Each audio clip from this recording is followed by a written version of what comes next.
नालंदा विश्वविद्यालय की जो निर्माण और उनकी गतिविधि की अवधि जो है उसका दायरा बहुत बड़ा है। 5th सेंचुरी एडी से लेकर के 13th सेंचुरी तक जो है नालंदा विश्वविद्यालय जो है का निर्माण किया गया, इसका विस्तार जो है वह किया गया।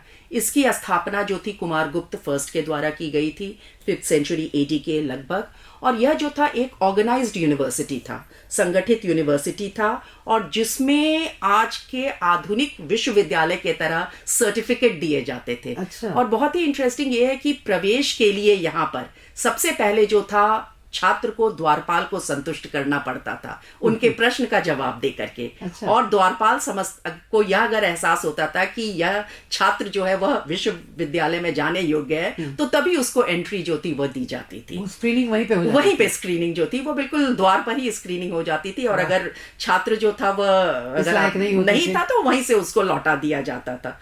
तो अगर आप देखा जाए तो इस तरह से बहुत ही प्लान्ड यूनिवर्सिटी है। 6th सेंचुरी में जाकर के ये रेसिडेंशियल यूनिवर्सिटी बन जाती है, और बहुत ही कॉस्मोपॉलिटन एटमॉस्फेयर था। ना सिर्फ भारत के अलग अलग हिस्से से विद्यार्थी यहाँ आ रहे थे, बल्कि बाहर से भी जो था अगर आप देखा जाए तो विद्यार्थी जो थे वह आ रहे थे। अगर आप इसके जहाँ तक इसके कंस्ट्रक्शन का बात है तो 14 हेक्टर्स में ये फैला हुआ है, और सिर्फ एक छोटा सा हिस्सा जो है वह आज आपको देखने को मिलता है। अगर आप नालंदा चले जाइए तो अभी भी आपको जो है माउंट्स नजर आएंगे। अब अगर उन माउंट्स को खोला जाए तो उसके अंदर अवशेष जरूर होंगे, लेकिन अर्बनाइजेशन हो गया है, गांव बस गई हैं, उनको डिस्प्लेस नहीं किया जा सकता है। तो छोटा सा हिस्सा जो है वह जो है आर्किटेक्चर का है। और अगर आप देखा जाए तो जो भवन का निर्माण है उसके लिए रेड ब्रिक का यूज किया गया है। और एक बहुत इंटरेस्टिंग बात है कि इस एरिया में पत्थर बहुत आसानी से उपलब्ध हैं, लेकिन पत्थर का उपयोग ना करके रेड ब्रिक का उपयोग किया गया है, जो कि आई थिंक जो एक्सपर्ट है वही बता सकेंगे कि क्या कारण है।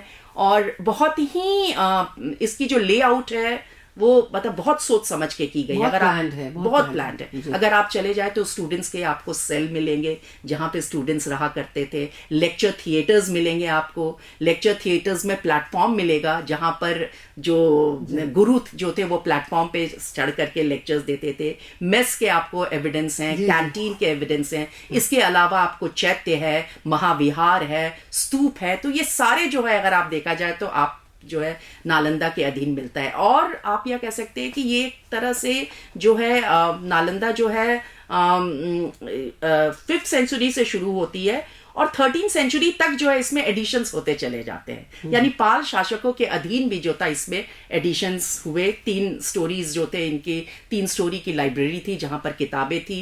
2 तल जो है वो नजर आता है नालंदा में। तो बहुत ही वेल प्लान्ड जो है ये विश्वविद्यालय था।